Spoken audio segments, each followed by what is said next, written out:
jatuh cinta.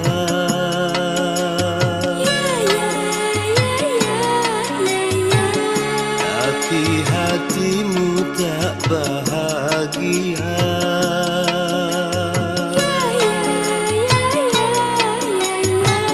Jangan kau merana dan putus asa, karena itu ujian cinta. Cerahkan wajahmu, bentuk senyummu, kini kau bersama kasihmu.